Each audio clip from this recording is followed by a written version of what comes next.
damos la bienvenida al arquitecto Fernando Pauta, docente universitario de la Universidad de Cuenca, arquitecto Pauta del Consejo Universitario. Entendemos se ha reunido el día de ayer. ¿Qué respuesta ha dado a su excitativa que se ha sumado a una serie de comunicaciones que se han enviado a este alto organismo, en las cuales se pedía que se desista de la decisión adoptada por el Tribunal Electoral de suspender esas elecciones? Buenos días, Gustavo. Un agradecimiento por la cordial invitación que he recibido para estar en Ondas Azuayas, en Antena 1. Un saludo también a quienes nos escuchan y nos ven a través de estos importantes medios de comunicación locales y regionales. Sí, efectivamente, ayer por la mañana el Honorable Consejo Universitario se había reunido, entre otros temas del orden del día, para considerar el informe, entendemos, emitido por el Tribunal Electoral, que tuvo a su cargo el proceso de elección de representantes al Consejo Universitario. Y respecto de lo actuado por este tribunal, como usted bien ha señalado en la introducción a esta entrevista, hubieron una serie de opiniones, criterios y cuestionamientos a lo actuado por este tribunal, pidiendo obviamente una intervención sana, una intervención pertinente por parte del Consejo Universitario. No conocemos algunos detalles todavía de esta sesión del Consejo Universitario en relación a este tema exactamente, pero extraoficialmente se nos ha informado que efectivamente por un voto, 13 a 12 votos, el Consejo Universitario se ha pronunciado allanándose, ratificando lo actuado por el Tribunal Electoral, ¿no es cierto?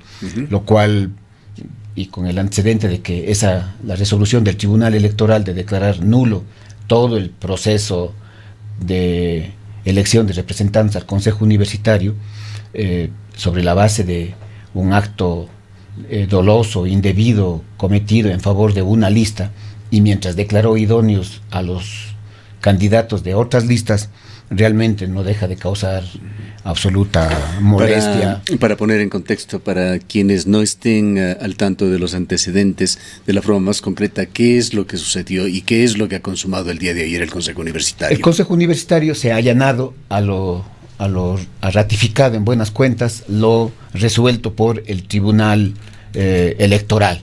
Esto es, de declarar la nulidad del proceso que tenía en manos, que tenía bajo su responsabilidad, puesto que se ha determinado el cometimiento de un acto indebido al haberse incorporado firmas de respaldo a una de las listas para representantes de los investigadores al Consejo Universitario extemporáneamente. Es decir, el tribunal hubo infracciones evidentemente al reglamento electoral por parte de una lista. Así es, evidentemente, Gustavo. Inclusive sobre esta situación se han pronunciado importantes juristas de la propia universidad, de la propia localidad, en este propio medio. Infracciones de una lista que se la supone proclive al gobierno universitario. Aparentemente sería cercana a la administración actual de la universidad, ¿no es cierto?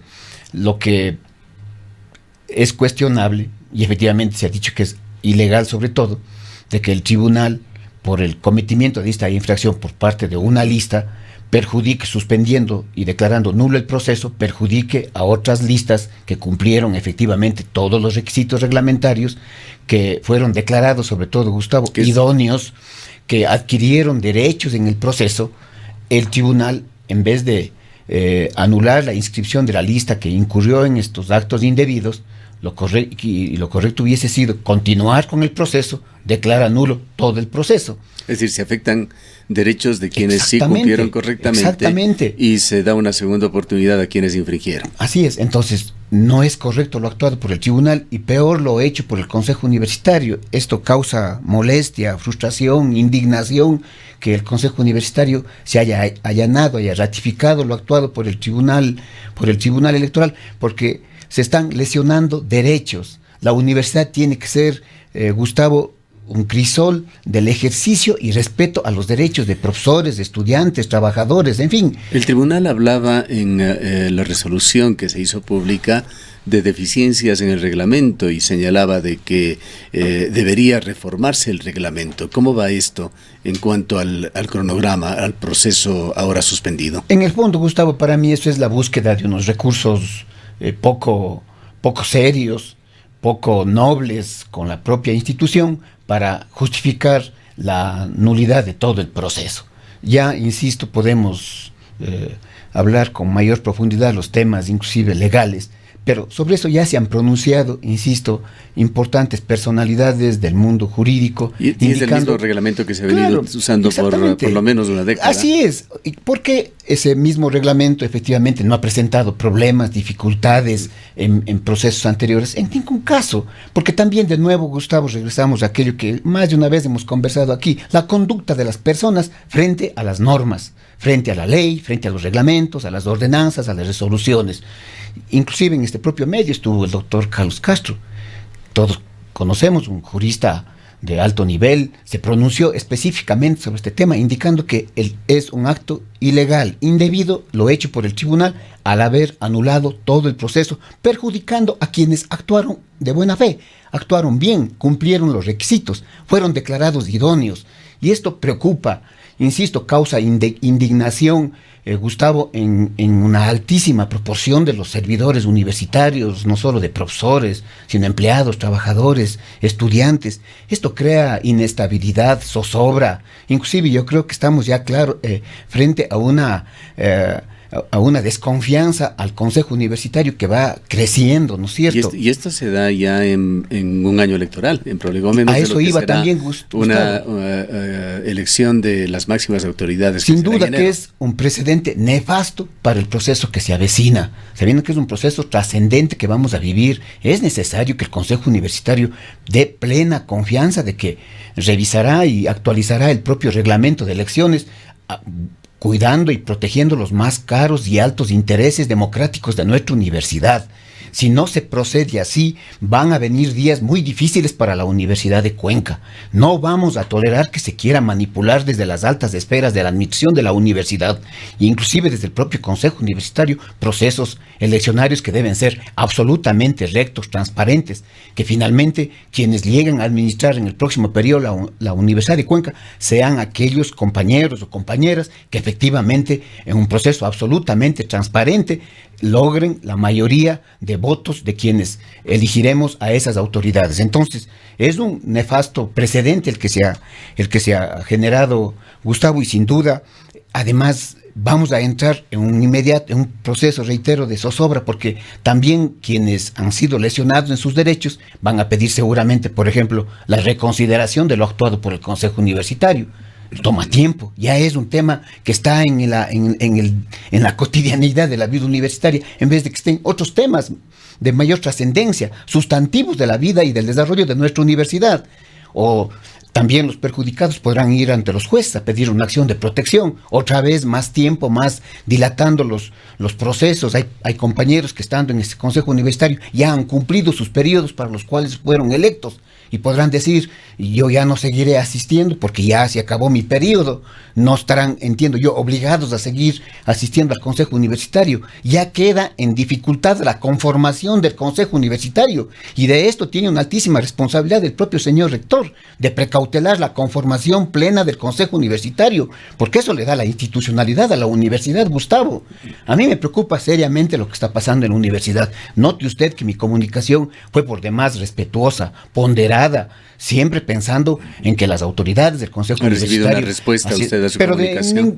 Pero hubiese sido un sueño esperar una respuesta, Gustavo. Lastimosamente se reciben estas comunicaciones, nunca hay una respuesta, nunca hay un pronunciamiento, nunca hay un respeto a las opiniones que por escrito se hacen mediante la contestación correspondiente, informando que este tema ha sido motivo de consideración en el seno del Consejo Universitario. No hay esa predisposición, no hay una actitud democrática, Gustavo, porque entendamos las autoridades. Yo también he ejercido esa función en mi propia facultad. Uno tiene que actuar con respeto a la institucionalidad de la universidad, más allá de afectos y desafectos personales, Gustavo. Con respecto a estos temas electorales que se vienen ya, la Corte Constitucional acabó de tomar una decisión la semana pasada que tiene que ver con la participación de los estudiantes.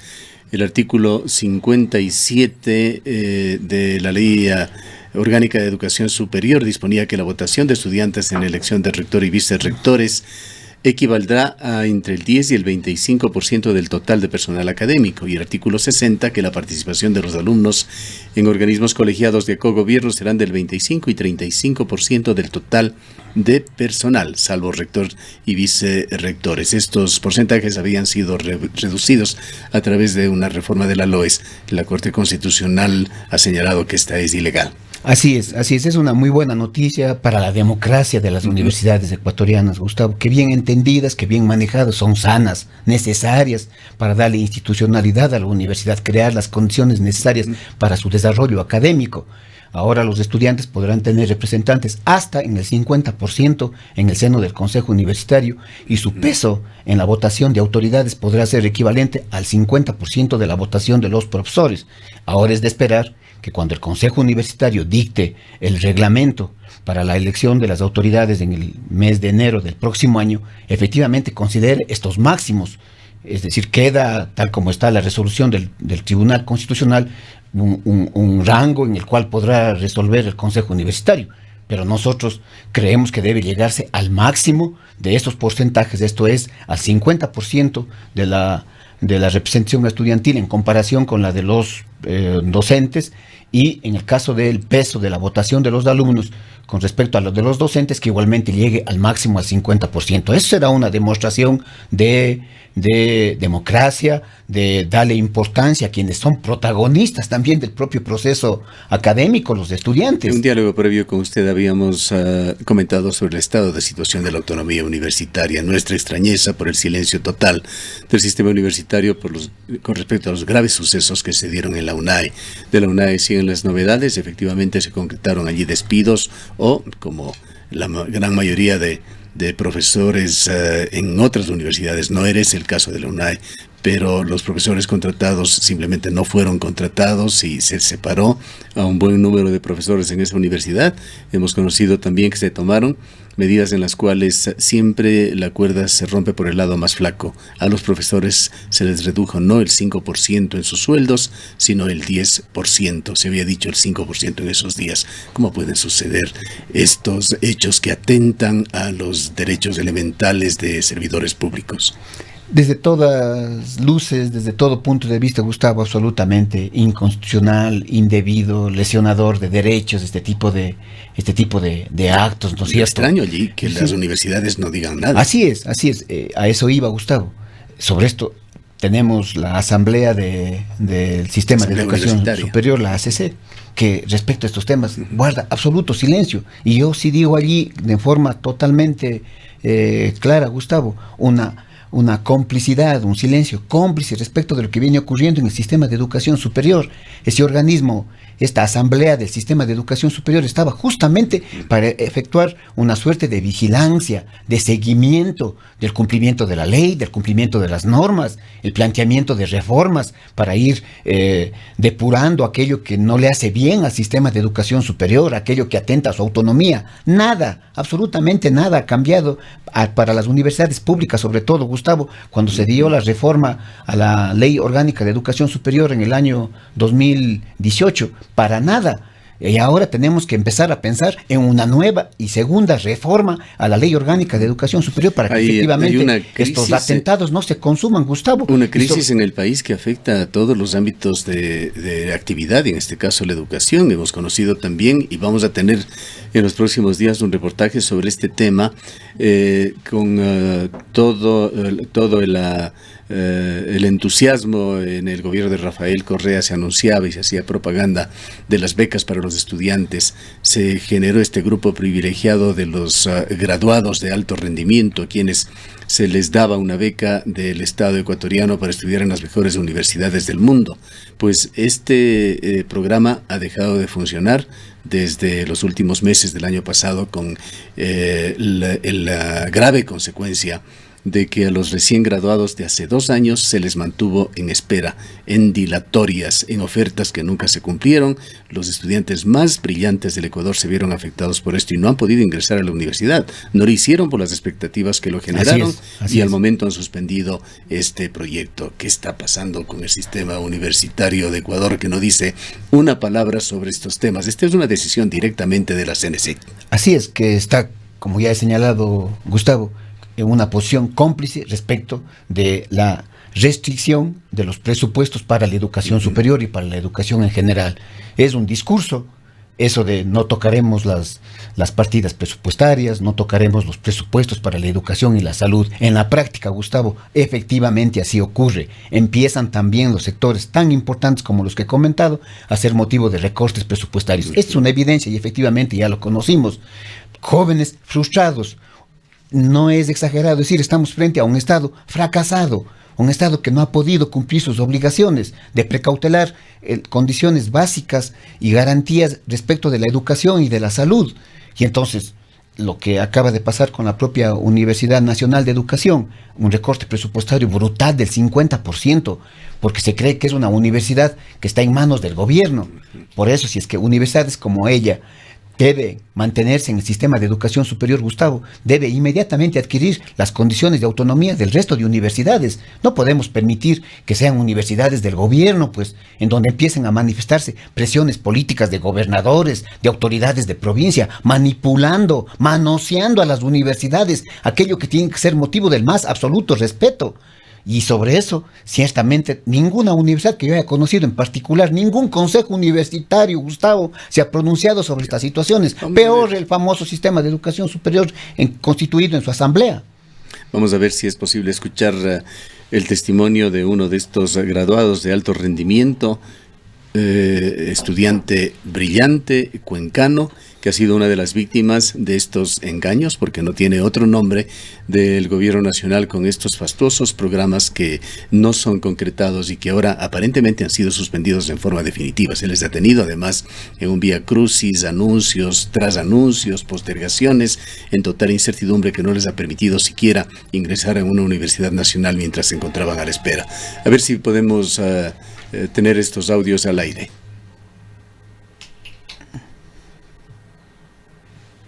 Bueno, aparentemente no vamos a poder transmitirlos, pero lo tendremos. Estamos preparando un reportaje y una entrevista que tendremos sobre este tema en los próximos días. Algo que quisiéramos también consultarle, que es su otra área de experticia, arquitecto Pauta, es sobre las reformas que está considerándose en la Asamblea y que afectarían a la Superintendencia de Ordenamiento Territorial. Hay propuestas de desaparecerla. Hay una declaración del presidente de la AME a nivel nacional que la defiende, que señala que es un organismo que requieren los municipios, pero hay posiciones también, voces de determinados municipios que señalan que la Secretaría o la Superintendencia, de Ordenamiento Territorial atenta contra la autonomía municipal. Su ilustrado criterio sobre este tema. Sí, Gustavo, realmente la existencia de un organismo de vigilancia y control sin duda abrirá polémica, ¿no es cierto? En el país tenemos algunas superintendencias que tienen inclusive ya una larga tradición. Recuerde usted que la superintendencia de bancos ya va para cumplir en poco tiempo más, me parece, 100 años de existencia, ¿no es cierto? Que muestra que cierto tipo de actividades, cierto tipo de servicios públicos tienen que ser motivo de organismos de vigilancia y control, llámense como se llamen, ¿no es cierto?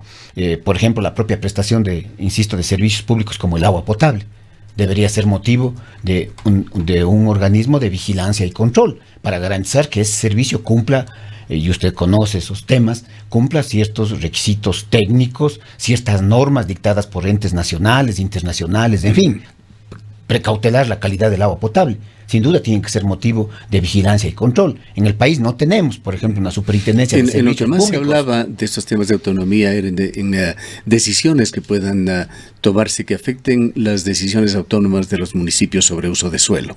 Concretamente, ¿no es cierto?, llevando el asunto al caso de las municipalidades, la superintendencia, tal como está creada efectivamente en la Ley de Ordenamiento Territorial, Uso y Gestión del Suelo, tiene como tarea central vigilar y controlar que todos los niveles de gobierno, no solo las municipalidades, Gustavo, sino también los gobiernos provinciales, los gobiernos parroquiales, los ministerios, cumplan con la Constitución, con la ley y con las propias normas que se han dictado. Por ejemplo, en el caso de las municipalidades, respecto de ordenanzas de uso y ocupación de suelo, que las dictan autónomamente las municipalidades.